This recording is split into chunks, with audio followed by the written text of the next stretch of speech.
वक्त और नसीब दोनों बदलते हैं। कैसे हो भाई आप सभी? बढ़िया हो, एकदम मस्त हो। आप सभी का स्वागत है भाई आर्मी स्टडी के इस बेहतरीन मंच पर। आ जाओ भाई सर, 5 मिनट हो गए मेरे प्यारे भाई। सर आपका टाइम का पक्का है, मैं फिक्स टाइम पे गया था, लेकिन जो हमारी टेक्निकल टीम है ना, उन्होंने मेरे प्यारे भाई 7:51 का टाइम हुआ। मैंने बोला भैया क्लास स्टार्ट नहीं करना क्या? उन्होंने कहा सर अभी 7:41 ही तो हुए हैं, अभी तो 10 मिनट बाकी है। मैंने कहा भाई आंखें खोल के टाइम को दोबारा देखो, आप 7:51 हो गए, उसके लिए हम माफी चाहते हैं। आ जाओ मेरे प्यारे भाई, स्टार्ट करते हैं। चलिए, बहुत ही अच्छा बेहतरीन आपका टेस्ट होगा। अभी हम आपको ओरिजिनल पेपर है वो दिखा रहे हैं। उसके बाद इन्हीं प्रश्नों के आधार पे नए नए प्रश्नों से हम लोग मेरे प्यारे भाई डट कर मुकाबला करेंगे इस मैदानी जंग में। एससी एसटी को आरक्षण संविधान के किस अनुच्छेद में दिया गया है? बताओ मेरे प्यारे भाई, एससी एसटी को आरक्षण है वो संविधान के किस अनुच्छेद में दिया गया है, ये आप बताओ। इसके अलावा अगर मैं आपको पूछूं भाई कि सबसे ज्यादा एससी कहाँ है?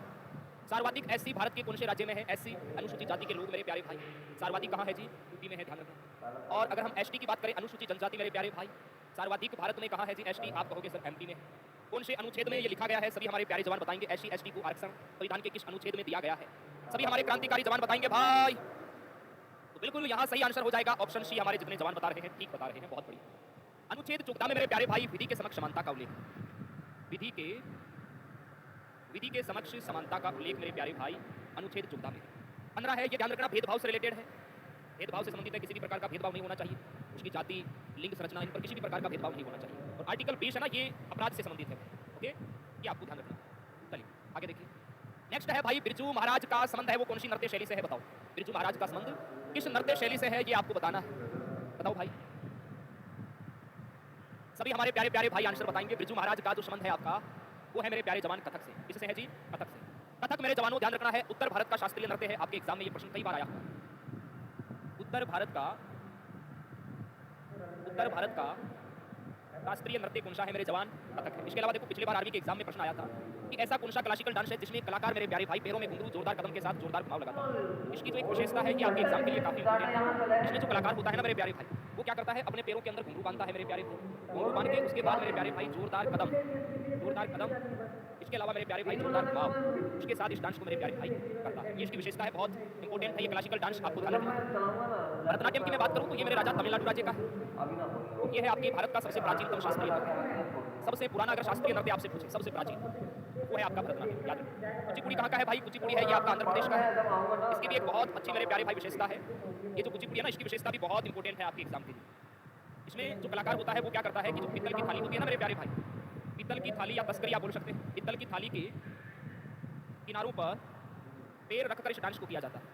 पैर रखकर इस नृत्य को किया जाता है, इस नृत्य को किया जाता है। ये आपको ध्यान रखना है। कोई भी कलाकार इस नृत्य को अगर प्रस्तुत करेगा तो उसके पैरों के नीचे पीतल की थाली, उसके बाद इस डांस को करेगा। ठीक है, चलिए बहुत हेल्पलाइन नंबर वाले भाई को सुबह 9 से शाम 6 बजे तक की बात करेंगे। अब बात नहीं करेंगे आपसे, अब कोई है ही नहीं है, समय से बोल के आप। अब एक मैसेज बार बार ना भेजो भाई, बाकी बच्चे डिस्टर्ब होते हैं। तो नेवी एमआर में हो जाएगा, बिल्कुल हो जाएगा। क्या कट ऑफ रहती है आज 9:15 बजे बताऊंगा मैं नेवी एमआर के बारे में। मणिपुरी आपका देखिए, मणिपुर राज्य का है, नाम से ही पता चल रहा है। एग्जाम के अंदर अगर प्रश्न आ गया भाई कि भगवान कृष्ण और राधा की रासलीला से संबंधित कौन सा शास्त्रीय नृत्य है, ध्यान रखो, तो मणिपुरी होगा। कृष्ण और राधा की प्रेम पर आधारित है, इनकी मेरे प्यारे भाई रासलीला पर आधारित है ये आपका मणिपुरी। आप सभी जवानों को याद रखना। चलिए नेक्स्ट है, राजभाषा का उल्लेख संविधान की किस अनुसूची में है मेरे प्यारे भाई? राजभाषा का उल्लेख संविधान की कौन सी अनुसूची में है? बताओ बताओ मेरे प्यारे भाई।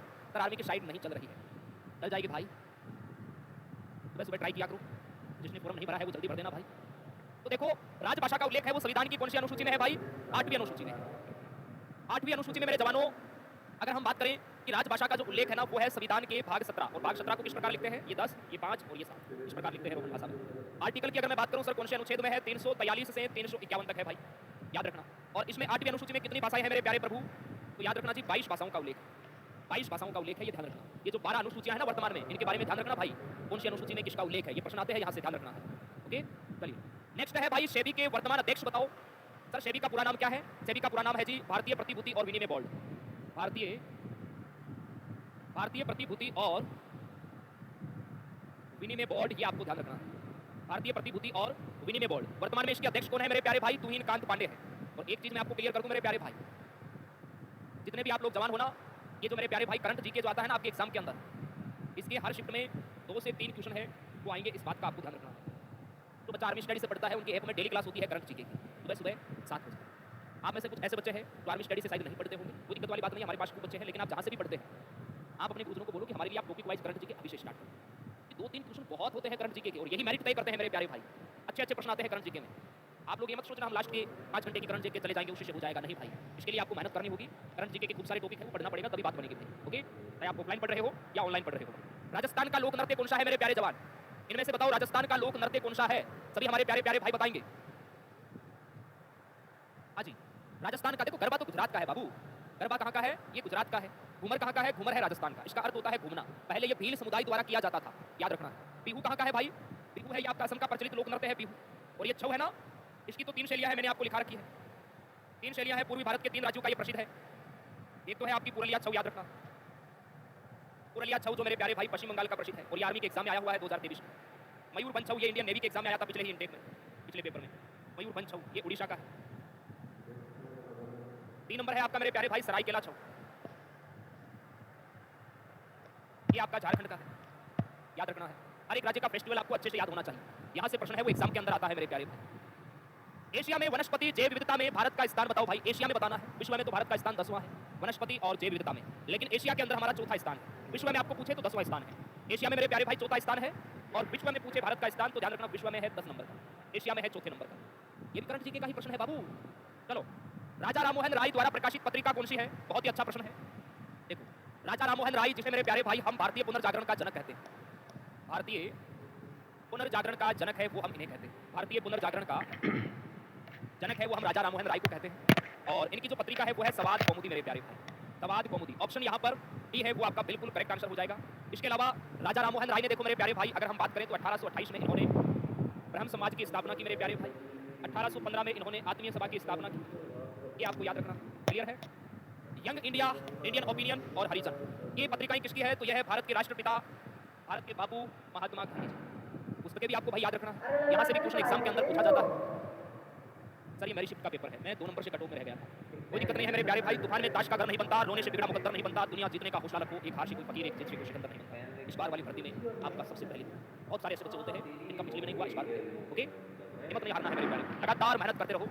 सफलता ध्यान रखना उसी के सर पे होती है जो लगातार मेहनत करता है। सर 3 दिन जी के 3 दिन साइंस, वो तो मंडे से स्टार्ट है ना, मैंने आपको बताया था रात्रि 9 बजे, मंडे से करेंगे। भारत और अमेरिका के बीच में हाल ही में आयोजित संयुक्त सैन्य अभ्यास का नाम क्या है? इनमें से अगर हम बात करें तो वो है वज्र प्रहार। देखो, हम अलग अलग देशों के साथ हमारी जो सेनाएं हैं वो रक्षा अभ्यास करती है, युद्धाभ्यास करती है, वो सब खेल प्रैक्टिस का है मेरे लाला। आप अगर पढ़ाई को 10 दिन छोड़ के देखो, आपका स्कोर डाउन आ जाएगा। आप लोग कंटिन्यू रोजाना प्रैक्टिस करते हैं, रोजाना मेहनत करते हैं, तब आपका स्कोर दिन प्रतिदिन अच्छा हो रहा है। उसी प्रकार हमारी सेनाएं हैं मेरे प्यारे भाई। तो ऐसा नहीं है कि युद्ध होता है तभी ये मैदान में आती है, बाकी आराम से रेस्ट करती है, नहीं। इनका हर दिन मेरे प्यारे भाई युद्ध चलता है, क्योंकि ये प्रैक्टिस करते रहते हैं, जिससे सेना का मूल्यांकन होता है कि कहाँ कमी है, जहाँ कमी है उस पर हम ध्यान दे सकते। अभी आगे आईपीएल स्टार्ट होने वाला है, आप लोगों ने देखा होगा जो खिलाड़ी जिस टीम से आईपीएल खेलने वाले हैं वो अभी से अपनी प्रैक्टिस में लग चुके हैं, ताकि हम अपना बेहतरीन प्रदर्शन करें। आप लोग मेरे प्यारे भाई पेपर पास होने के बाद आप लोग फिजिकल के अंदर जाओगे, फिजिकल की तैयारी करोगे। तो ऐसा तो है नहीं कि जैसे आपका 20 दिन बाद में फिजिकल है डायरेक्ट आप उसी दिन जाओगे यहाँ आर्मी की दौड़ बेग उठाया और रवाना हो गए, नहीं। उसके लिए मेरे प्यारे भाई आपको ग्राउंड में रोजाना मेहनत करनी होगी, रोजाना प्रैक्टिस करनी होगी। शुरुआती समय में आपको दर्द भी होगा, लेकिन धीरे धीरे वो खत्म हो जाएगा। डेली प्रैक्टिस करोगे, आपका टाइमिंग अच्छा आएगा और आप आराम से फिजिकल निकालोगे। तो पेपर की भी यही कहानी है। अगर पेपर आपको अगर अच्छे नंबर से पास करना है तो अभी से आपको डेली मेहनत करना है, डेली प्रैक्टिस करना है, बहुत अच्छा स्कोर आप ठोक के आओगे पेपर के अंदर। क्लियर है जी? तो इसका राइट आंसर ऑप्शन बी है वो आपका सही हो जाएगा। इसके अलावा देखो, अगर हम बात करें जैसे आपके एग्जाम में एक मैत्री युद्धाभ्यास बड़ा इंपॉर्टेंट है, पूछा जाता है मैत्री। ये भारत और मेरे प्यारे भाई किसके मध्य होता है? रक्षाभ्यास भारत और थाईलैंड की सेना के मध्य होता है, याद रखो। इंद्र की हम बात करें मेरे प्यारे भाई तो ये भारत और रूस की सेना के मध्य होता है। गरुड़ शक्ति की हम बात करें तो ये भारत और इंडोनेशिया के मध्य होता है। हम पाकिस्तान के साथ कोई रक्षाभ्यास नहीं करते, बल्कि पाकिस्तान को एकदम रप्पो काटने के लिए करते हैं, ठोकने के लिए मेरे प्यारे भाई। फालतू की बकवास करता रहता है, कुछ भी तो है नहीं उसके पास। भारत में सबसे ज्यादा जनसंख्या किस क्षेत्र में निवास करती है? ये थोड़ा सा माइंड वाला प्रश्न। देखो, आर के रेगिस्तान में जनसंख्या निवास करेगी क्या? अरे नहीं करेगी। रेगिस्तान जहाँ की जलवायु भी हमारी सूट नहीं होगी भाई साहब, यहाँ बारिश बहुत कम होती है, खेती नहीं कर सकते मेरे प्यारे भाई हम लोग। रेगिस्तान धूप इतनी ज्यादा है कि आप पापड़ को भी जमीन पर सेक सकते हैं। हमारे बीएसएफ के जवान है ना भाई, वो यहाँ गर्मियों के दिन ये मान के चलो 52 डिग्री सेंटीग्रेड तापमान है वो पहुंच जाता है, पापड़ सीख जाता है जमीन पर। तो यहाँ ऑप्शन देखो डी तो होगा नहीं। हिमालय क्षेत्र में जनसंख्या यहाँ भाई सबसे ज्यादा थोड़ी निवास करेगी, दक्कन के पठार में क्या करेगी, लेकिन गंगा यमुना के मैदानी जो इलाके हैं ना, यहाँ पर मेरे प्यारे भाई सबसे ज्यादा जनसंख्या है वो निवास करती है। यहाँ सब कुछ हमारे अनुकूल है, ठीक है। ये भर्ती कब आएगी? जल्दी आएगी भाई, आप निश्चिंत रहिए, बस तैयारी करते रहो। मक्के की रोटी सरसों का साग कहाँ का प्रसिद्ध व्यंजन है भाई? जैसे राजस्थान का है दाल बाटी चूरमा, वैसे मक्के की रोटी सरसों का साग कहाँ का प्रसिद्ध है मेरे जवानों? बताओ भाई। और सेशन को दबा के लाइक और शेयर करो भाई, बहुत बढ़िया। 3,500 के आसपास हमारे क्रांतिकारी जवान अभी मैदान के अंदर डटकर सामना कर रहे हैं, बहुत बढ़िया भाई। मक्के की रोटी सरसों का साग कहाँ का प्रसिद्ध व्यंजन है? तो यह है भाई पंजाब का। कहाँ का है सर? ये पंजाब का है। ऑप्शन सी आपका परफेक्ट होगा। नेक्स्ट है भारतीय सेना के सैनिकों के हृदय के पास कौन सा मंत्र है वो रहता है? सेना वाला टॉपिक का हर प्रश्न आ रहा है एग्जाम के अंदर, बताओ भाई। सभी जवान बताएंगे, और जिन्होंने लाइक नहीं किया वो लाइक जरूर करेंगे भाई, ऐसे काम नहीं चलेगा मेरे जवान। देखो, हमारे जो आर्मी के जवान होते हैं ना, आने वाले दिनों के अंदर आप भी बनोगे। तो सुबह सुबह उठते ही मेरे प्यारे भाई आपको ट्रेनिंग में सिखाया जाएगा कि सुबह सुबह आपको इस प्रकार जैसे आपके जो सीनियर है उनसे बोलना है, आपके दोस्त लोग हैं उनसे बोलना है ना मेरे प्यारे भाई। हमारे जो आर्मी के जवान हैं, आप अगर देख लो, अगर आपके आसपास में जो रिलेटिव है उनको पूछना, वो सुबह उठते ही कहते हैं जय हिंद, तो दिन भर उसी का नाम चलता है भाई, जय हिंद। इसका अर्थ क्या होता है? भारत की विजय। भारत की विजय मेरे प्यारे भाई। हमारी सेनाओं का आदर्श वाक्य है आर्मी का स्वयं से पहले सेवा, सर्विस बिफोर सेल्फ, याद रखना। वंदे मातरम, ये नारा मेरे प्यारे भाई बंकिम चंद्र चटर्जी का है, ध्यान रखना, बंकिम चंद्र चटर्जी। ये लोकप्रिय हुआ बंगाल विभाजन के दौरान। जय जवान जय किसान का नारा भारत के दूसरे प्रधानमंत्री लाल बहादुर शास्त्री ने दिया था। भारत माता की जय, ये नारा गांधी जी का है मेरे प्यारे भाई। ये नारा किसका है जी? गांधी जी का है, भारत माता की जय। स्नेक मैन ऑफ इंडिया किसे कहा जाता है भाई? बताओ। सांपों को काबू में करने वाला व्यक्ति कौन है इनमें से? बताओ मेरे प्यारे भाई। तो सरब बचाव के लिए बहुत सारे अभियान भी चलाते हैं। देखो, भारत के अंदर तो है वावा सुरेश, लेकिन इन ऑप्शंस के अंदर दे रखा है एक अमेरिकी मूल के संरक्षकवादी है आपके, जिनका नाम है रोमुलस वही टेलर। ये आपके सही होंगे। अमेरिका मूल के संरक्षणवादी है ये सांपों के। सरदार वल्लभ भाई पटेल को हम भारत का लोहे पुरुष कहते हैं, iron man of India. Bharat का लोहे पुरुष, भारत का बीस्मारक है, वो हम भी नहीं कहते, ये आपको याद रखना। सलीम अली को क्या कहते हैं भाई? बताओ मुझे। सलीम अली इंडियन नेवी के एग्जाम में आया हुआ प्रश्न है मेरे जवानों। बर्ड मैन ऑफ इंडिया के नाम से जानते हैं, बर्ड मैन ऑफ इंडिया के नाम से जानते हैं। ये प्रश्न आया हुआ है आपका इंडियन नेवी के एग्जाम में, जिसके भी भर्ती में आई। भारतीय संविधान में शिक्षा के अधिकार से संबंधित प्रावधान कौन से अनुच्छेद में है? आर्टिकल बहुत इंपॉर्टेंट है, आपको देखो भाई, अनुच्छेद के दो प्रश्न पॉलिटिकल के भाई साहब, करंट जीके के दो क्वेश्चन आ रहे हैं, सेना वाले टॉपिक क्या आ रहे हैं मेरे प्यारे भाई। आपके संविधान में, मूल संविधान में 395 अनुच्छेद है, इनमें से मान के चलो आप ज्यादा से ज्यादा मैं कहूं 100 से 150 अनुच्छेद ऐसे हैं जो आपके एग्जाम के लिए इंपॉर्टेंट बन सकते हैं। अगर यहाँ से दो क्वेश्चन आ गए, 4 नंबर आपको मिल जाएंगे एग्जाम के अंदर, बहुत आगे हो जाओगे आप। तो यहाँ शिक्षा से संबंधित जो आपका अनुच्छेद है वो है अनुच्छेद 21A मेरे प्यारे भाई, ध्यान रखना। 6 से 14 वर्ष के बच्चों के लिए शिक्षा का प्रावधान है। तो हमारे संविधान में 86वां जो संविधान संशोधन है ना 2002, उसके द्वारा ये जोड़ा गया मेरे प्यारे।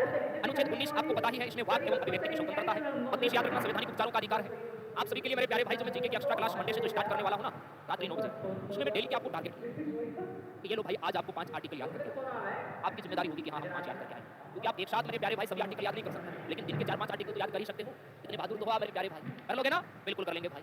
सर आपने कहाँ तक पढ़ाई की भाई? जितनी कोशिश सब कर रखी है, बीए एमए बीएड सब करके कुछ भी नहीं छूटा। लेकिन सपना आपकी तरह हमारा भी फौजी बनने का था, मेडिकल ग्राउंड हमारा बड़ा खतरनाक था, पेपर हमारा बड़ा खतरनाक था, लेकिन हमें ध्यान रखना मेडिकल है ना, हमारी किस्ती वहाँ थी जहाँ डॉक्टर ने नहीं था, हर बार मेडिकल। चलो भाई, भीमराव अम्बेडकर अभ्यारण्य है, वो आपको बताना है कहाँ है मेरे प्यारे भाई। भीमराव अम्बेडकर अभ्यारण्य बताओ मुझे कहाँ पर? अच्छा प्रश्न। वर्तमान में कितने राष्ट्रीय उद्यान है अगर मैं आपको पूछूं तो? 107। बाघ परियोजनाएं कितनी है भाई? 58, 58। पिछली बार खूब सारे प्रश्न आए थे यहाँ से। तो देखो, भीमराव जो आपका अम्बेडकर जो अभ्यारण्य है ना, ये है आपका मध्य प्रदेश, और मध्य प्रदेश का ये 25वां अभ्यारण्य है। ओके, यहाँ की देखो, पिछले बार बाघ परियोजना आई थी, 58वीं बाघ परियोजना, 58वीं बाघ परियोजना, टाइगर रिजर्व, ये मध्य प्रदेश वाली आर्मी के एग्जाम में आई थी। माधव बाघ परियोजना पूछी थी ना मेरे प्यारे भाई। 57वीं रातापानी, 56वीं गुरु घासीदास, यहाँ से प्रश्न आए थे पिछले बार खूब सारे मेरे प्यारे भाई। चलिए नेक्स्ट है, भारत के नए संसद भवन में स्थापित संगोल राजवंश का संबंध किस राजवंश है बताओ? इससे प्रेरित है ये नया संसद भवन, टाटा कंपनी का बड़ा योगदान है इसमें। उन्होंने हरीश ने बिछाई ताश खेलने से बिछाया हरीश ने। खुद बना दिया हम लोग, क्योंकि हम लोग कोविड से पहले ही पढ़ा रहे हैं। पहले मैं अकेला ही मेरे प्यारे भाई मेहनत करता था कोविड से पहले, जीके साइंस मैथ ये सब पढ़ा, तो विश्वास करना कि यार वाकई में कंटेंट भी एग्जाम में आपको। हाँ चलो, तो ये बात हो रही है मेरे प्यारे भाई चोल वंश, इससे मेरे प्यारे भाई ये प्रेरित होकर बना हुआ है। ऑप्शन डी आपका यहाँ परफेक्ट होगा, ध्यान रखना है। अब आप लोग मुझे बताओ 15 में से आपका है वो कितना क्वेश्चन मेरे प्यारे भाई की? सभी हमारे प्यारे प्यारे जवान है वो बताएंगे, बताओ मेरे प्यारे भाई। और आप में से जो इंडियन नेवी के लिए इच्छुक हैं उनके लिए भी सवा 9 बजे एक कट ऑफ का मैं वीडियो लेके आऊंगा। पिछली बार क्या कट ऑफ गई, कलेक्शन लेना बहुत आसान है अगर थोड़ी सी मेहनत कर लोगे तो, क्योंकि यही आप आर्मी वाले पेपर में जो चीजें पढ़ते हो ना वही नेवी के अंदर आती है। बस आपको फॉर्म भरना है, एग्जाम देना है, बाकी आप अपने आर्मी एग्जाम की तैयारी करते हो। ठीक है भाई, चलिए बहुत बहुत धन्यवाद, अच्छे से मेहनत करो, हमारी शुभकामनाएं आपके साथ है। अपने माता पिता की मेरे प्यारे भाई, माता पिता ने जो उम्मीद लगाई बैठी है ना कि इस बार मेरा लाल सिलेक्शन लेगा, उनके सपनों को साकार करना, ये जिम्मेदारी आपकी है मेरे प्यारे भाई। चलिए बहुत बहुत धन्यवाद, थैंक यू भाई, जय हिंद, भारत माता की जय, इनकलाब जिंदाबाद। आइए सर, आगे साइंस वाले सर आ रहे हैं, आइए सर, थैंक यू भाई।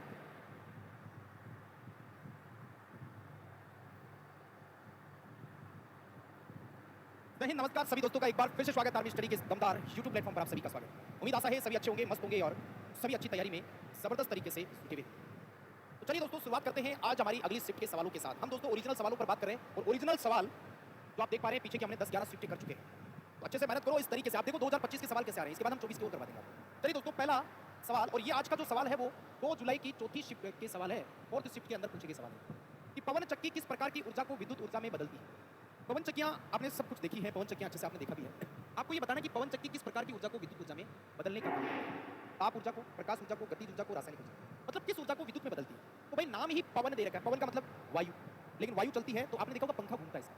तो गतिज ऊर्जा को विद्युत ऊर्जा में बदलती है। बहुत तगड़ा सवाल था, इसलिए कह रहा हूँ कि हमारे आसपास हमारा सुना हुआ कोई ना कोई ऐसा नाम देगा तो फिर आपसे पूछेगा कि बताओ किस ऊर्जा को किस ऊर्जा में बदलती है। तो पवन चक्की किस प्रकार की ऊर्जा को विद्युत ऊर्जा में बदलती है, तो गतिज को रासायनिक में बदलती है, फिर विद्युत में बदलती है। सूक्ष्म विद्युत चुंबक का उपयोग कहाँ किया जाता है। सूक्ष्म मतलब बहुत छोटी, माइक्रो, विद्युत चुंबक इलेक्ट्रिक मैग्नेट का उपयोग आंखों में गिरे चुंबकीय पदार्थ को निकालने में, विद्युत घंटी में, एमआरआई में, या सभी। बताओ देखिए, बहुत ही छोटी सूक्ष्म विद्युत चुंबक का बहुत ही छोटी इलेक्ट्रिक मैग्नेट का उपयोग किसमें किया जाता है बताओ? तो भाई एमआरआई तो बहुत बड़ी मशीन है, उसमें छोटी चुंबक से क्या होगा? यहाँ उत्तर होगा आंख में गिरे चुंबकीय पदार्थ को निकालने में। आंख में मान लो कोई भी मैग्नेटिज्म है जिसको चुंबक अपनी ओर खींच सकती है, उसके अंदर यूज किया जाता है। कई बार आंख में गिर जाता है ऐसा लोहे का कोई बुरादा, उसको बाहर निकालने में सूक्ष्म विद्युत चुंबक का प्रयोग करते हैं। लोहे पर जस्ता का परत जस्ता को चढ़ाने की प्रक्रिया को क्या कहते हैं? ऑक्सीकरण, गैल्वेनीकरण, वाष्पीकरण, संक्षारण। बताओ ये सवाल हम पढ़ते हैं जब अपन लोहा धातु के बारे में पढ़ते हैं तो बकायदा हम इसके बारे में फुल डिटेल पढ़ते हैं। और लोहे का मैं आज भी कह रहा हूँ, धातुओं में लोहे का सवाल 100% किसी ना किसी शिफ्ट में आपके जरूर आएगा, 101% आएगा, ये मान के चलो आप। तो लोहे पर जस्ता या जिंक की जो परत चढ़ाते हैं उसको हम किस नाम से जानेंगे? तो उसको हम बोलेंगे जी गैल्वेनीकरण। क्या बोलेंगे? गैल्वेनीकरण। और गैल्वेनीकरण को हम हिंदी में बोलते हैं यसद लेपन। यसद लेपन उसको कहा जाता है। क्या बोलते हैं? यसद लेपन कहते हैं। क्लियर? आज संसारण तो होता है दोस्तों रस्टिंग, जैसे लोहे पर जंग लगना। लोहे पर अगर पूछता जंग लगने की प्रक्रिया क्या कहलाती है तो संसारण। अभी क्रिया कौन सी होती है लोहे पर जंग की? तो ऑक्सीकरण हो जाता है। चलिए अगला क्वेश्चन है, विद्युत चुंबक किससे बनाया जाता है? दोस्तों चुंबक के अंदर मैं बार बार जब पढ़ाता हूं तो बार बार कहता हूं कि चुंबक दो प्रकार के, एक प्राकृतिक और एक कृत्रिम। कृत्रिम में एक अस्थायी और एक स्थायी। अस्थायी में सिर्फ 3 नाम आते हैं, कोबाल्ट, निकल, आयरन। और अस्थायी जो होते हैं ना स्थायी, उसमें आपके इस्पात, एल्निको, मिश्र धातु। लेकिन विद्युत चुंबक, विद्युत घंटी और विद्युत क्रेन ये नरम लोहे से बनाए जाते हैं। ये किससे बनते हैं जी? नरम लोहे से बनाए जाते हैं। तो मुलायम लोहे की कोर और तांबे के तार की कुंडली से बनते हैं। साफ साफ उत्तर। मैं कह रहा हूं उत्तर आपको याद होगा तो ऑप्शन जरूर मिलेगा, 100% मिलेगा। और अब की बात फिर कह रहा हूं, अस्थायी चुंबक किसका बनता है? ये 100% किसी ना किसी शिफ्ट में छपेगा। कोबाल्ट, निकल या आयरन, तीनों में से कोई एक ऑप्शन होगा, या तीनों आए तो उपरोक्त सभी।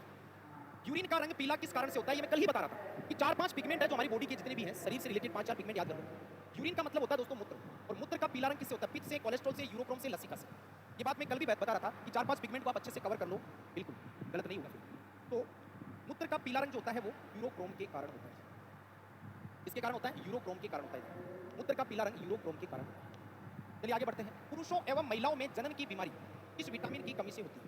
भाई पुरुष और महिला में जनन की बीमारी, जनन की मतलब अगर पुरुष है तो उसमें नपुंसकता, और अगर महिला है तो उसमें पांच।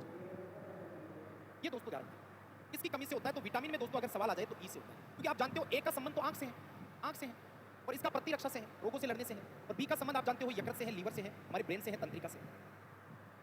तो जन्म से रिलेटेड विटामिन कौन सी होगी? विटामिन ई होगी। चलिए हड्डियों को मजबूत बनाने वाला तत्व बताओ जी। ये जो देख रहे हैं आप एक कंकाल का चित्र, आज आपको देख लो हम वजन रख के वजन उठा के चल देते हैं, तो भाई साहब ये हड्डियों में इतनी मजबूती किसके कारण आती है? कैल्शियम, फास्फोरस, पोटेशियम या आयरन? हड्डियों को मजबूत बनाने वाला तत्व बताइए कौन सा? गुड, आने दो फटाफट, शाबाश, वेरी गुड वेरी गुड, आने दीजिए फटाफट। हड्डियों को मजबूत बनाने वाला दोस्तों कैल्शियम है, क्योंकि कैल्शियम आप जानते हो सिर्फ मजबूती के लिए होता है। और कैल्शियम को नियंत्रण में करने वाले हमारी बॉडी में 2 विटामिन है। एक तो विटामिन है, वो विटामिन है दोस्तों आपके कौन सा? डी। और एक हार्मोन भी है तो हमारी हड्डियों में कैल्शियम को मजबूत करके रखता है, वो टीसीटी। टीसीटी का मतलब थायरोकैल्सिटोनिन। थायरोकैल्सिटोनिन ये दोस्तों हार्मोन है जो हमारी हड्डियों के अंदर कैल्शियम को बरकरार रखते हैं, और कैल्शियम बरकरार रहेगा तो हड्डियां एकदम लो की होगी, मजबूत होगी। एक बार लाइक ठोको देखे सेशन को, मजा नहीं आ रहा यार, लाइक ठोको एक बार। और आपको पता होना चाहिए हड्डियों को, मांसपेशियों को और इनेमल को अगर कोई मजबूत करता है तो वो कैल्शियम करेगा। मजबूती आ जाए तो आपको याद रखना है तत्वों में कैल्शियम ही करना है। रक्त का थक्का भी बनाने में कैल्शियम की बहुत तगड़ी भूमिका होती है। आगे चलते हैं, डाउन सिंड्रोम का कारण है दोस्तों जब हम बीमारियां पढ़ते हैं तो उसमें 5-6 सिंड्रोम बताता हूं। Turner syndrome, Klinefelter syndrome, Patau syndrome, Edward syndrome, Down syndrome और जैकब सिंड्रोम। तो आपको पता होना चाहिए डाउन सिंड्रोम की कहानी आप समझो। डाउन सिंड्रोम में पहली बात गुणसूत्रों की संख्या 47 होती है, 47। इसमें ट्राइसोमी होता है। अब ट्राइसोमी किसका हो रहा है यही तो हमें बताना। ट्राइसोमी का मतलब होता है एक गुणसूत्र ज्यादा, एक गुणसूत्र। तो यहाँ पर डाउन पड़ गया। डाउन कब पड़ता है? जब 21 साल में उसकी शादी कर देते हैं, तो मैंने कहा ना डाउन पड़ जाता है। ऐसे मैंने आपको जुगाड़ बताया था याद करने का। डाउन कब पड़ेगा? जब 21 में शादी कर दी तो अब डाउन पड़ गया। 13 में पटाया तो पटायु, 18 में सलाह दी तो एडवाइस, एडवर्ड। चलिए ताप का ऐसा ही मात्रक क्या है? हर शिफ्ट कोई ऐसी सिंगल शिफ्ट नहीं बची थी जिसमें मात्रक नहीं पूछा गया दोस्तों, बकायदा यहाँ मात्रक पूछे गए हैं। तो ताप का आपको ऐसा ही मात्रक बताना है जी, कौन सा होगा? फटाक से दीजिए। देखो फारेनहाइट, सेल्सियस, सेंटीग्रेड, केल्विन, तो साफ साफ है ऐसा ही मात्रक केल्विन होगा, ऐसा ही केल्विन होगा। हाँ सेंटीग्रेड फारेनहाइट है तो ये ताप के मात्रक, लेकिन दोस्तों ऐसा ही मात्रक आपके केल्विन होगा। और यहाँ देखो C/5 बराबर F-32/9 बराबर K-273/5 बराबर R/4। ये संबंध होता है ताप के चारों पैमाने। चलिए एक व्यक्ति स्थिर पानी में नाव पर खड़ा है, जैसे देखो इस प्रकार से, यदि वह नाव से तट की ओर चलता है तो नाव किधर जाएगी? भाई एक स्थिर पानी में नाव पे खड़ा है तो नाव से वो जंप करके तट पे आएगा तो नाव किधर जाएगी? तो थोड़ा सोचो, नाव से कूदेगा तो वो आगे काम कर रहा है, अब उसकी उल्टी प्रक्रिया होगी पीछे। तो यहाँ दोस्तों नियम लग रहा है क्रिया प्रतिक्रिया वाला, क्रिया प्रतिक्रिया वाला कॉन्सेप्ट लग रहा है। तो गति का तीसरा नियम लग रहा है। तो नाव तट से दूर जाएगी, स्थिर रहेगी, तट की ओर चलेगी, तट से दूर जाएगी। भाई जब वो तट की तरफ जाएगा तो वो तट से दूर जाएगी, पीछे की तरफ जाएगी, या तट से पीछे जाएगी। कढ़ाई में घी का पिघलना कौन सा परिवर्तन? ये सवाल मुझे याद है जब ऑफलाइन पेपर हुआ करते थे आप लोगों के, तब भी एक बार ये पूछा था, कढ़ाई में घी का पिघलना परिवर्तन। तो कढ़ाई में घी का पिघलना, अगर पिघलना शब्द आ जाए तो वो भौतिक में आएगा, और जलना शब्द अगर आ जाए तो वो रासायनिक में आएगा, तो फिर वो रासायनिक में जाएगा इधर। तो पिघलना आ जाए तो हमेशा भौतिक में। देखो घी का पिघलना, आप धूप में रख दो पिघलेगा, फ्रीज में रख दो वापस जम जाएगा, धूप में रख दो वापस जम जाएगा। तो पिघलना शब्द हमेशा भौतिक में है। सबसे कठोर धातु कौन सी है? चांदी, प्लेटिनम, सोना, एल्यूमिनियम। ये सवाल भी देखो पीछे की एक शिफ्ट में आया था और उस समय मैंने कहा था कि ये दोनों अगर आ जाए तो कौन सा सही करना है। सबसे कठोर नाम आते ही मुझे नहीं लगता कि कोई गलत करेगा। देखो आप जानते हैं एल्यूमिनियम पृथ्वी पर सर्वाधिक का सवाल है तब। पृथ्वी पर सर्वाधिक पाई जाने वाली अगर धातु पूछे तो वहाँ एल्यूमिनियम। सर्वाधिक आघात वर्धे और तन्य धातु पूछे, सर्वाधिक आघात वर्धे वह तन्य धातु जिसका सबसे पतला तार बनाया जाता है वो सोना। प्लेटिनम सबसे कठोर भी है और सबसे महंगी भी, सबसे महंगी भी। देखो सवाल बनाने वाला चाहिए, थोड़ी पड़ी हुई है तो आराम से बनेगा। चांदी सर्वाधिक सुचालक होती है, विद्युत की सबसे अच्छी सुचालक बेस्ट कंडक्टर होती है और सबसे कठोर होती है वो प्लेटिनम होती है। पेंडुलम घड़ी की गति है घूर्णनवती आवर्त दोलन। ये मैं 100% कह रहा हूँ, सवाल आएगा वापस आएगा ये। पेंडुलम घड़ी की गति और पेंडुलम में ऊर्जा भी पूछ सकता है। देखो पेंडुलम के अंदर अगर ऊर्जा पूछे तब तो आपको यांत्रिक ऊर्जा करना है, मैकेनिकल एनर्जी, क्योंकि धरातल से ऊपर अगर कोई गतिशील होता है ना तो उसमें स्थितिज और गतिज दोनों आएगी। और यहाँ पर इस तरीके से अपने पथ को बार बार दोहराती है तो ये आवर्त गति, दोलन गति में नहीं करना है। दोलन आवर्त अगर अलग अलग है तो आपको आवर्त करना है, अन्यथा दोलन भी कर सकते हो, लेकिन ज्यादा सही कौन सा माना जाएगा? आवर्त। अगला देखिए, अम्ल व क्षार की क्रिया क्या कहलाती है? वल्कनीकरण, हाइड्रोजनीकरण, उदासीनीकरण, गैल्वेनीकरण। ये 4 ऑप्शन नहीं है, ये 4 सवाल बना सकते हो। गैल्वेनीकरण होता है Fe पर ज़र्डन की परत जो चढ़ाते हैं। जब लोहे को जंग से बचाना है तो लोहे पर जिंक की परत चढ़ाते हैं, उसको हम गैल्वेनीकरण ये सब लेते हैं। उदासीनीकरण जब आप अम्ल की क्रिया क्षार से करवाते हो। हाइड्रोजनीकरण जब आप वनस्पति तेल से हाइड्रोजन गैस प्रवाहित करके वनस्पति घी बनाते हो तब आपकी ये आएगी। वल्कनीकरण जब आप रबर की क्रिया सल्फर के साथ करवाते हो। अम्ल क्षार की क्रिया दोस्तों उदासीनीकरण अभिक्रिया कहलाती है। चलिए, आग बुझाने वाली गैस कौन सी? गजब सवाल। O2 CO2 N2O CH4। आग बुझाने वाली गैस बताओ कौन सी है? तो दोस्तों देखो, ऑक्सीजन तो प्राणवायु गैस है, अपने प्राणवायु गैस है। N2O नाइट्रस ऑक्साइड ये हंसाने वाली गैस है, वाली गैस है और इसको मार्श गैस बोला जाता है, दलदल में बनती है दोस्तों। और आग बुझाने वाली गैस कौन सी है? Carbon dioxide. ऐसा इंस्ट्रूमेंट आपने देखा भी होगा, ये अग्निशामक यंत्र, इसमें डायरेक्ट CO2 नहीं भरते हैं। NaCO3 बेकिंग सोडा और सल्फ्यूरिक अम्ल का मिश्रण होता है और उस मिश्रण से फिर निकलती है कार्बन डाइऑक्साइड। अब बताओ 15 में से आज के हमारी सेशन में कितना आपका स्कोर है? मतलब इस शिफ्ट का अच्छा आसान है। और ये शिफ्ट कौन सी थी? ये शिफ्ट थी दोस्तों, देखो आप इस शिफ्ट को आप ध्यान से देखना, एक बार मैं पीछे लेके चलता हूँ, पीछे लिखा हुआ है। चौथी शिफ्ट है 2 जुलाई की, मतलब 2 जुलाई की सारी शिफ्टें हो चुकी है। अब अपन नेक्स्ट अगली शिफ्टों पर, अगली डेट की अगली शिफ्टों से हम स्टार्ट करेंगे, वो अगली क्लास में करेंगे। चलिए आज के लिए इतना ही, मिलेंगे नेक्स्ट क्लास में और नई शिफ्टों के साथ और ताज़ा सवालों के साथ। जय हिंद, जय भारत। जय हिंद, वंदे मातरम। दोस्तों कैसे हो? सर अच्छे हैं जी, जान से मेहनत कर रहे हैं, अब की बार हमें फौजी बनना है। अरे बापू भरोसा, तेरा बेटा 100% फौजी बनकर आएगा। कैसे हो प्यारे प्यारे भाइयों? तूफानी अंदाज में है और इसी अंदाज में तो हमें क्या करना है, हमारा दमखम दिखाना है, इतिहास को बदल देना। तो अब यहाँ से अपन बात करेंगे ना तो बोलोगे कि सर है, यहाँ से बात करेंगे तो देखना, एक कक्षा में 40% लड़के हैं। एक कक्षा में 40% कितने हैं सर? लड़के। बोलोगे यस सर। और लड़कियां कितनी है प्यारे? 54 है। लड़कों की संख्या बतानी है। गजब का प्रश्न है, लला प्यारा प्रश्न। कुल मान लेते हैं 100। कुल कितना मान लेते हैं प्यारे? कुल 100 मान लेते हैं। 100 मान लिया सर, कुल 100 है। बड़ा बेवफा। अब यहाँ से बात करें ना तो बोलोगे सर लड़के कितने हैं? लड़के 40% है। लड़के कितने हैं प्यारे? लड़के 40% है। लड़के कितने हैं? लड़के 40% है। तो लड़कियां कितनी है सर? लड़कियां यहाँ पे 60 है। लड़कियां कितनी है सर? लड़कियां यहाँ पे 60। अब यहाँ से अपन बात करें ना तो बात ये निकलती है, लड़के 100 हैं, टोटल 100 है, लड़के 40 है, लड़कियां 60 है। यहाँ लड़कियां कितनी है प्यारे? ये लड़कियां 54 है। तो लड़कियों को लड़कियों के बराबर रख दो, लड़कियों को लड़कियों के बराबर रख दो। 1 बराबर निकालेंगे तो 54 में 60 का भाग कर दो, 60 कर दिया सर, कोई दिक्कत नहीं है। अब हमें क्या निकालना है सर? लड़के निकालने हैं तो लड़कों से गुणा करवा दो। मेरे प्यारे भाई, लड़कों से क्या करवा दो? गुणा करवा दो। 0 से सर 0 कट गया। 6 नाम कितना आ गया? 54 आ गया। 9 चौक कितना हो गया सर? 9 चौक 36 हो गया। 36 है। कौन सा ऑप्शन सही है? सी ऑप्शन है ना, वो हमारा एकदम परफेक्टली आंसर सही है। कोई दिक्कत वाली इसके अंदर बात है नहीं। क्लियर है? बोलोगे कि सर एकदम परफेक्ट है, कोई तकलीफ इसके अंदर है नहीं। बताओ अब यहाँ से अपन बात करें तो अगले पॉइंट पर चलते हैं। बोलोगे सर आ जाओ अगले क्वेश्चन पे। 28% की छूट देने के बाद एक वस्तु 1008 रुपए में बेची जाती है। अंकित मूल्य ज्ञात करो। लला क्या ज्ञात करना है? अंकित मूल्य। सिस्टम को हैक कर देंगे आज। अंकित मूल्य नहीं पता सर? अंकित को भाई अंकित लिख दो। मेरे भाई ठुकरा के मेरा प्यार तुम तक हमें देखेगी मेरे भाई। तो यहाँ से अंकित मूल्य कितना है? 28% छूट है तो 100 में से माइनस कर दो। छूट है ना तो 100 में से माइनस कर दो। कितना आ गया? 72/100 आ गया। 72/100। अब यहाँ पे कितना है सर? 1008 1008 बट्टा कितना आ गया सर? 1 आ गया। एनीवन? कोई प्रॉब्लम इसमें नहीं है सर? सोल्व कर दो। सोल्व करेंगे तो 9 से काट दो सर। 9 8 कितना हो गया? 72 हो गया। 9 से काटेंगे 9 1 कम 9 9 1 कम 9 9 2 18 आ जाएगा। अब यहाँ 8 से काटेंगे तो 8 1 8 4 कितना हो गया? 32। तिरछा गुणा करवा दो प्यारे। तिरछा गुणा करेंगे तो 1400 आ जाएगा। अंकित मूल्य कितना आएगा लला? 1400 आ जाएगा। 1400 बोलो, कोई दिक्कत नहीं है। चलो एक मोटिवेशन लाइन हो जाए। बोलोगे सर हो जाए। कई बार होता है ना लला, कई बार होता है ना कि सर अपने छोड़कर चले जाते हैं, लेकिन बहुत दिनों बाद उनको पता चलता है कि काश उस दिन मैं उसको ना छोड़ता, काश उसको उस दिन मैं ना छोड़ता तो साहित्य अच्छा होता हमारे लिए। इसी के लिए एक मोटिवेशन लाइन हो जाए।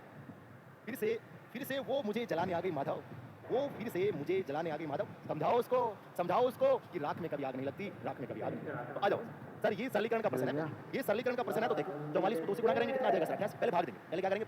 पहले मेरे प्यारे भाई भाग देंगे। तो यहाँ आ गया 555 है मेरे भाई, प्लस ये आ जाएगा 44 × 2/11 माइनस 25 × कितना आ जाएगा? 3 आ जाएगा। अब इसको उड़ा दो। 11 चौक कितना हो गया? 44 है। तो ये मेरे भाई 8 हो जाएगा। 555 है प्लस कितना आ जाएगा? 8 माइनस कितना आ जाएगा? 75 आ जाएगा। 75 एनीवन? कोई प्रॉब्लम इसमें नहीं सर? कोई दिक्कत वाली इसमें बात नहीं। अब यहाँ से अपन बात करेंगे ना प्यारे तो पहले जोड़ लो। जोड़ेंगे तो कितना हो जाएगा? ये 563 हो जाएगा। 563 माइनस कर दो किसका? 75 का माइनस कर देंगे। 75 का कितना आ जाएगा सर 8 आ जाएगा 13 में से 5 निकालेंगे 8 या 5 बचेगा 15 में से 7 निकालेंगे 8 आ जाएगा या 488 है ना ये हमारा आंसर आ जाएगा 488 तो सी ऑप्शन है ना वो हमारा एकदम परफेक्टली आंसर हो जाएगा कोई तकलीफ वाली बात नहीं अगले पॉइंट पे चले बोलोगे सर अगले पॉइंट पर दीजिए जवाब दिखाइए ताकत दिखाइए दमकम और एच दीजिए चलिए यस बताइए प्यारे है मेरे भाई बताओ मेरी जान अग्निवीर तो भाना है मेरी जान अग्निवीर तो भाना है हमें तो तेरा कमांडो बनना है हमें तो तेरा कमांडो बनना है तो सर यहाँ पे देखिए x की वैल्यू कितनी है सर 7 है y की वैल्यू कितनी है सर 2 है मान रख दो यहाँ पे x को तो x की जगह रख दो x कितना है 7 तो यहाँ रख दो x को 7 रख दो यहाँ पर भी x को 7 रख दो y को कितना रख दो 2 रख दो और यहाँ पर भी y को 2 रख दो अब यहाँ से कितना हो गया यहाँ से आ गया 49 प्लस कितना हो गया सर 8 हो गया 8 यहाँ से अपन देखेंगे ना तो यहाँ पे आ जाएगा 49 माइनस कितना आ जाएगा सर 8 आ जाएगा 49 में 8 जोड़ेंगे तो आ जाएगा सर कितना बोलोगे सर ये आ जाएगा हमारा 49 में 8 जोड़ते 57 आ जाएगा और ये कितना आ जाएगा लाला 41 आ जाएगा 41 तो 57 41 हमारा आंसर आ जाएगा कौन सा ऑप्शन सही है सी ऑप्शन है ना वो हमारा आंसर है एक समचतुर्भुज के विकर्ण 10 सेमी और 30 सेमी एक समचतुर्भुज के विकर्ण है ना वो कितना है सर 10 सेमी और 30 सेमी है समचतुर्भुज का क्षेत्रफल कितना होगा समचतुर्भुज का क्षेत्रफल कितना होगा ये बता तो सर समचतुर्भुज का क्षेत्रफल होता है ना लाला होता है 1/2 विकर्णों का गुणा 1/2 विकर्णों का गुणा होता है क्लियर है ठीक है सर 1/2 विकर्णों का गुणा होता है विकर्णों का गुणा क्लियर है धनाधन है सर धनाधन बोलो प्यारे कोई प्रॉब्लम इसमें नहीं सर कोई दिक्कत वाली बात तो यहाँ पे आ जाएगा 1/2 इनटू विकर्ण कितना है सर विकर्ण हमारा 1 10 है और ये कितना है सर 30 है सोल्व कर दो सोल्व करेंगे ना तो आ जाएगा 5 आंसर आ जाएगा सर 150 हो जाएगा इसकी तो 150 हो जाएगा इसकी तो 150 हो जाएगा 150 हमारा आंसर हो जाएगा आगे नहीं बोले है ना बोलो भैया सर तो बवाल हो जाएगा बवाल दो वस्तु का वजन 3:5 है मतलब पहली वस्तु और दूसरी वस्तु कितना है सर दूसरी वस्तु का पहली वस्तु का और दूसरी वस्तु का 3:5 है 3 क्या है मेरे भाई 3:5 है बोलोगे कि यहाँ पे कहानी क्या है कहानी है कि प्रथम वस्तु दूसरी का कितना प्रतिशत है मैं शॉर्ट में लिख दूं इसने पूछा फर्स्ट है ना फर्स्ट सेकंड का कितना प्रतिशत है सेकंड का कितना प्रतिशत है तो मैंने इसको शॉर्ट फॉर्म में लिख दिया ये लंबा चौड़ा लिखा हुआ था प्रथम वस्तु का वजन दूसरी वस्तु के वजन का कितना प्रतिशत है हमने लाला इसको ये लिख दिया पहला फर्स्ट सेकंड का कितना प्रतिशत है तो यहाँ पे फर्स्ट कितना है सर बोलोगे कि सर सेकंड है तो यहाँ पे सेकंड कितना है सर सेकंड हमारा 5 है फर्स्ट कितना है सर फर्स्ट हमारा 3 है परसेंटेज निकालने के लिए सोचे अब यहाँ पे बात करें तो बोलोगे सर काट दो ये 20 आ जाएगा हमारा कितना आ जाएगा 60% आ जाएगा 60 तो हमारा आंसर सही है बी ऑप्शन है ना वो हमारा आंसर सही है इसका तो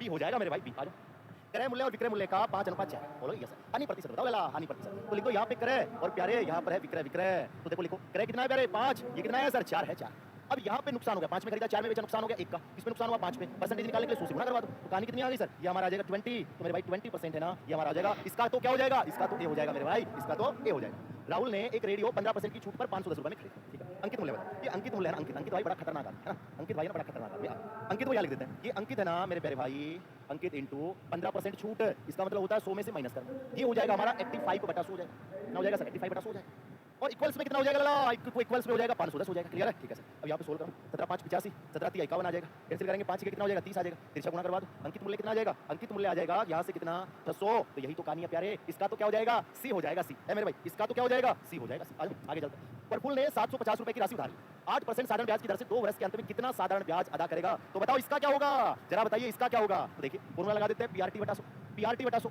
अब मान रख दीजिए सर मान रखेंगे 750 इंटू अब यहाँ से हो जाएगा सर 8 इंटू और ये कितना हो जाएगा 2 बटा कितना आ जाएगा सर बटा 100 आ जाएगा 100 क्लियर है मस्त है धुआंधार है क्लियर है सर धुआंधार है तो 16 0 से 0 2 5 10 हो जाएगा 5 से काटेंगे तो 15 आ जाएगा 15 कितना हो जाएगा 120 हो जाएगा 120 ये हमारा आंसर सही है बी ऑप्शन है ना वो हमारा एकदम परफेक्टली आंसर है सही है कोई दिक्कत इसमें नहीं आगे चल कोई धनराशि इसका तो इसका क्या हुआ इसका बी वाला आ जाओ कोई धनराशि चक्रवर्ती ब्याज से 3 वर्ष में अपनी 8 गुना हो जाती है धर निकालो धर ठीक है क्या करेंगे सर मूलधन मान लेते हैं सर यहाँ से मूलधन 1 मान लेते हैं चक्रवर्ती ब्याज में मूलधन 1 मानते हैं चक्रवर्ती ब्याज में ना मूलधन 1 मानते हैं अब यहाँ पे मिश्रधन बोलोगे कि सर मिश्रधन कितना हो जाएगा 8 गुना मतलब 8 हो जाएगा कितना गुना हो जाएगा 8 गुना हो जाएगा 8 गुना राइट एकदम परफेक्ट है बोला चक्रवर्ती ब्याज की दर से 3 वर्ष में अपना 8 गुना हो जाता है 8 गुना तो लिख दिया 8 अब देखो 3 साल है तो 3 साल का मतलब होता है घनमूल 3 साल का मतलब क्या होता है 3 साल का मतलब होता है प्यारे घनमूल है 3 साल का मतलब क्या होता है घनमूल होता है तो लगा दीजिए यहाँ पे घनमूल लगा दो तो यहाँ पर भी घनमूल लगा दो यहाँ पे कितना आ जाएगा सर 1 आ जाएगा यहाँ पे कितना आ जाएगा सर 2 आ जाएगा कंफर्म है डील दिस इज कंफर्म है अब यहाँ से देखो कितना ब्याज मिला तो बोलोगे कि सर यहाँ से ब्याज मिला 1 इस पर मूलधन को नीचे लिखते हैं परसेंटेज निकालने के लिए 100 से गुणा मेरे छोटे छोटे भाइयों 100% होगा इसका तो एल लग गया ए हो जाएगा क्लियर है बोलो एकदम परफेक्ट एक वर्ग का परिमाप 1000 सेमी है हम ना बताएं तुम बताओ भाई हम ना बताएं हमारे भाई बताएंगे है मेरे प्यारे भाई हमारे शेर बताएंगे शेर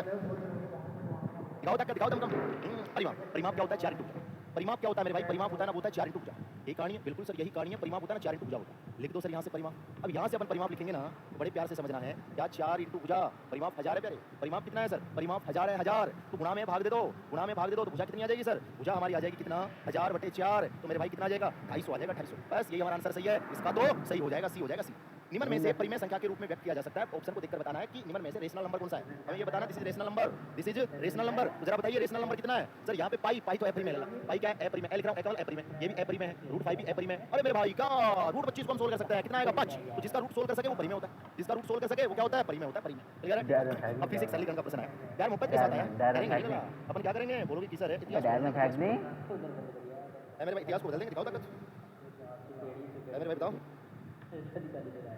देखिए अब यहाँ से देखेंगे सर, पहले भाग दो, पहले भाग देंगे, ये लो दे दिया सर 5, अब 5 को इससे गुणा करवा अब दो, मजे 25 आ लेंगे, गया रुक 25, जाना। और प्लस कितना है 30 है, माइनस कितना है सर 10 है 10, ये कितना आ जाएगा सर 55 आ जाएगा 55, और माइनस कितना है 10 है तो 45 आ जाएगा, 45 हमारा आंसर आ जाएगा फर्स्ट ऑप्शन है ना, वो हमारा एकदम परफेक्टली आंसर है। 0.001 का भार बता, 0.001 का क्या बताना है सर, भार बताना भार, इसका हटा दो पॉइंट, देखो जितने अंकों पे भार है ना, जितने अंकों पे भार है ना उतने 9 लगा दो, जितने अंकों पे भार है ना नीचे उतने 9 लगा दो, तो क्या बच गया सर, ये हमारा आंसर होगा। आपको बताया था भार वाली संख्या को पॉइंट कैसे हटाते हैं, भार वाले का 0 नहीं लगता, जितने अंकों पे भार है ना उसका क्या लगा दीजिए प्यारे, 9 लगा दीजिए, बस यही तो कहानी है, बिल्कुल सर यही कहानी है, एकदम परफेक्ट है। आगे बढ़ो, आगे चलते हैं, किसी नंबर की पावर 0 है, किसी नंबर की पावर क्या है 0 है, किसी नंबर की पावर 0 है उसका मान कितना होता है प्यारे, 1 होता है। आप किसी भी नंबर की घात 0 बहुत प्यारे सर, एक आदमी था, एक आदमी था, अब ये आदमी था ना भाई साहब, हॉटस्पॉट खोल दियो,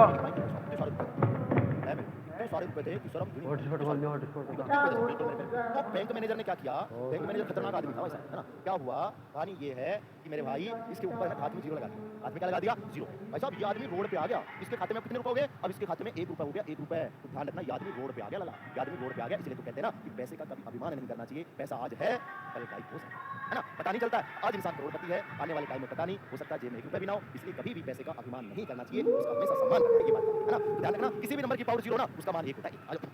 कितना खतरनाक आदमी था भाई साहब। निमन में से भिन्न का चयन करो, निमन में से भिन्न का क्या करो, चयन करो, चयन तो भिन्न का चयन करेंगे ना तो देखो आराम से सर, ये आराम से देखने की कोशिश करना, तेरा क्या है सर अभाज्य है, तेरा क्या है अभाज्य है, 29 क्या है सर अभाज्य है, अभाज्य आप बोलोगे सर 59 क्या है सर, 59 भी आपका अभाज्य है, सर 36 क्या है, 36 आपका भाज्य है, 36 क्या है भाज्य, ऑप्शन डी है ना वो हमारा आंसर है, या फिर ऐसे देख सकते हो 6 का स्क्वायर, ये स्क्वायर है बाकी स्क्वायर है नहीं, क्लियर है सर, ये वाला ये बड़ी खतरनाक चीज है, अल्लाह ये बड़ी खतरनाक चीज है, ये पर्सन बड़ा खतरनाक, लेकिन हमारे सर के बाजू में क्या भाई मूवी में मिल रही है, एफ ठीक है सर, जी है एच बोलोगे सी है एच, फिर हमने जगह छूट दी, वो नहीं मिल रही, नहीं आई है वो, बोलोगे सर यहाँ एन है, इसका यहाँ O है, चले, फिर क्या है सर चले, एक्स है, और ये क्या है पर्सन वाचिक ना मिल रही कहीं नहीं वो, अब देखो एफ नंबर है, देखो ध्यान से सुनना, मजा आएगा, बहुत तगड़ा मजा आएगा, ऐसा तरीका अल्लाह आपको पढ़ाई नहीं होगा, अभी किसी ने नहीं पढ़ाया, आज तुम्हारा भाई पढ़ा, ऐसा क्या मिल रहा है वो कहीं, तो यहाँ से सर ये कितना नंबर है, बोलोगे सर ये 6, ये कितना लिखा सर ये 6, ये कितना 7, ये कितना 6 7, ये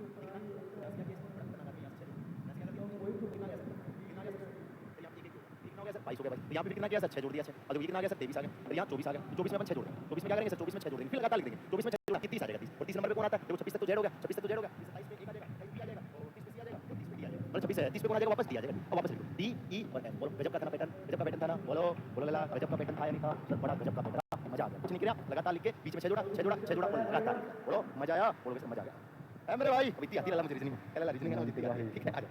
अब बोलोगे कि सर ये के है, ये क्यू है, ये वी है, पर्सनवाचक चिन्ह है, टी है, ई है और ये क्या है सर एफ है, नंबर डाल दो सर, ये 11 है, ये 17 है, ये 22 है, ये कितना है सर 3 है, ऐसे कैसे लिख दिया है सर, आगे बढ़ा रहा है ना, बोलोगे सर ऐसे बीच में नंबर गायब कर दिया किसने, ए लिखा, क्यू लिखा, बी लिखा, सी लिखा, ई लिखा और एफ लिखा, ठीक है, बोलोगे सर 11 6 और फिर ये 22 फिर सी 3 ये 5 ये 6, मतलब नंबरों को बिखेर रखा है मेरे भाई, नंबरों को क्या कर रखा है बिखेर रखा, तो क्या बीच में क्या आएगा, तो बीच में अपन चेक करने की कोशिश करते हैं, सर यहाँ पे देखो कितना जोड़ा है, यहाँ पे देखो आराम से, सर यहाँ पे इसने कितना जोड़ा है, बोलोगे सर यहाँ पे इसने 6 जोड़ा है, ठीक है सर यहाँ पे इसने कितना जोड़ा है, सर यहाँ पे इसने 5 जोड़ दिया 5, हम क्या करेंगे सर यहाँ पे हम 4 जोड़ेंगे 4, हम 4 जोड़ेंगे 4 जोड़ते कितना आ जाएगा सर 26, 4 जोड़ते कितना आ जाएगा सर 26 आ जाएगा, 26 में क्या हो जाएगा जेड हो जाएगा जेड, ठीक है सर, अब इसमें 26 में कितना जोड़ा है सर, यहाँ कितना जोड़ना चाहिए, या 6 5 8 या 3 जोड़ेगा 3 जोड़ेगा 3 29 में 3 आता है सर, यहाँ 2 जोड़ेगा और सर यहाँ पे बोलोगे कि सर इसने 1 जोड़ दिया, सही बात है, कौन सा आ जाएगा जेड है, 6 जोड़ा 5 जोड़ा 4 जोड़ा 3 जोड़ा 2 जोड़ा 1 जोड़ा ऐसे जोड़ा, ठीक है कोई दिक्कत इसमें नहीं सर, एनीवन कोई प्रॉब्लम नहीं।